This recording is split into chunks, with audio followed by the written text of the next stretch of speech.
Here now, the second half of my interview with State Department spokesperson Jen Psaki. Okay, let me talk to you about Hillary and the email scandal that, obviously you've been asked a lot about. We on the show have talked a lot about this OF 109 and did she sign this separation agreement before she left? And I know you've now said you don't believe she did. But let me ask you this. Was she did not. But now you can say it definitively she did not. Well, we don't have record of her signing it, so yes. Okay, so still it's same as we don't have record of other past secretaries. It hasn't been standard for past secretaries to sign this form. Okay, so my question to you is whether was she out-processed? Did somebody sit down with her, and even if she wasn't required to sign the form, was she required to have a discussion about her documents, where they were, and how they were going to be tracked in the event that document subpoenas or requests came in? Well, I think it has long been a responsibility placed on the individual, whether that's the Secretary of State or others leaving a department, to archive or print out or account for their emails or their documents that they show their work while they were here at the State Department. So that's long been the policy. Every Secretary of State has a checkout process. I don't think it's the same. I don't think anyone would think it's the same as what a typical individual does. I wasn't here at the time, Megyn, so I can't speak to what specific steps she took when she departed the department. But do you know whether there was any effort made by the State Department to ensure that the people's documents, which are the ones she created and received that dealt with official business, were preserved, where they were, and who was the caretaker of them? Well, there's a standard process where it's up to an individual to account for and archive their documents. There are different ways to do that. Did anybody at State try to assure themselves that they and she were complying with the federal records laws?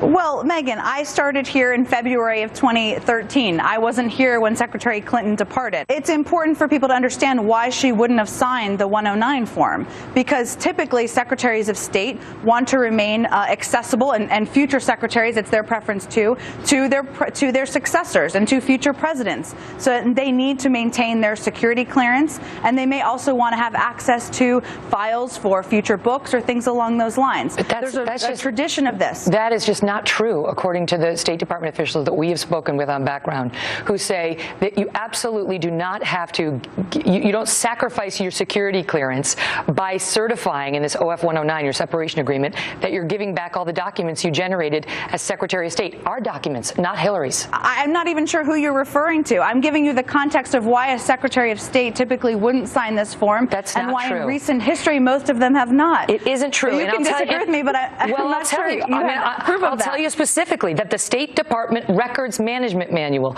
this is your own manual, says that the separation process I just went through is specifically required for presidential appointees confirmed by the Senate.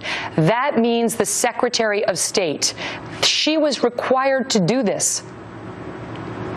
Megyn, she was the Secretary of State. She's not a standard political appointee, just like There's no past exception for secretaries that. of state are not There's no standard exception for that. Was she a presidential appointees. appointee confirmed by the Senate, or wasn't she? What I'm conveying to you is that it was not standard, has not been recently standard for secretaries of state to sign this particular form. Here's what I'm trying to get at. Did anybody give two nickels about the public's right to see those documents? Did anybody try to ensure that when a FOIA request came in or a subpoena came in or a litigation demand came in, that the people had the documents to which they were entitled? She thinks they're hers. They're not. They're ours. They're mine. They're yours. They're my audience's. And she had them hoarded on her server in Chappaqua or wherever it was. And I'm wondering whether anybody at State did anything to ensure that the public had the right to access them.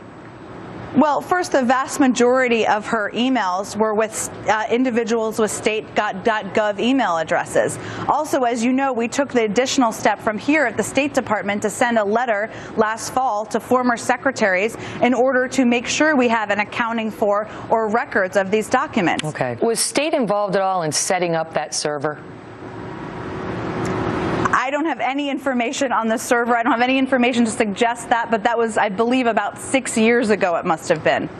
I know that you said a lot, about what former secretaries have done and so on and so forth. Don't you believe that the Secretary of State should be held to the highest standard, that more should be expected of her, not less? Of course, more should be expected of any Secretary of State. I think that the important thing here, though, Megyn, is that the email process is imperfect. I think we've all, or the archiving process is imperfect. I think we've all learned that over the last couple of weeks. Certainly not and clearly state. There needed to be, well, clearly there needed to be a better process. And we've taken steps, which we will continue to take. Not only the Secretary of State's emails, but a number of his senior staff's emails are automatically archived. We're continuing to take steps to expand that circle, because there should be an automatic process. Did they sign the separation agreements, by the way? Accessible. Her senior staff, Uma and Philippe Reynes and Cheryl Mills and Jake Sullivan, did they sign those separation agreements? I'm not going to go through the personnel files of individual State Department employees. I think there are thousands and thousands who have come through this building, so we're just not going to do that from here. Are they making you do it? Because you are getting a big promotion. Thank you. I am going back to the White House. I will fill out, of course, whatever forms I am asked to fill out, and I'll do that process tomorrow.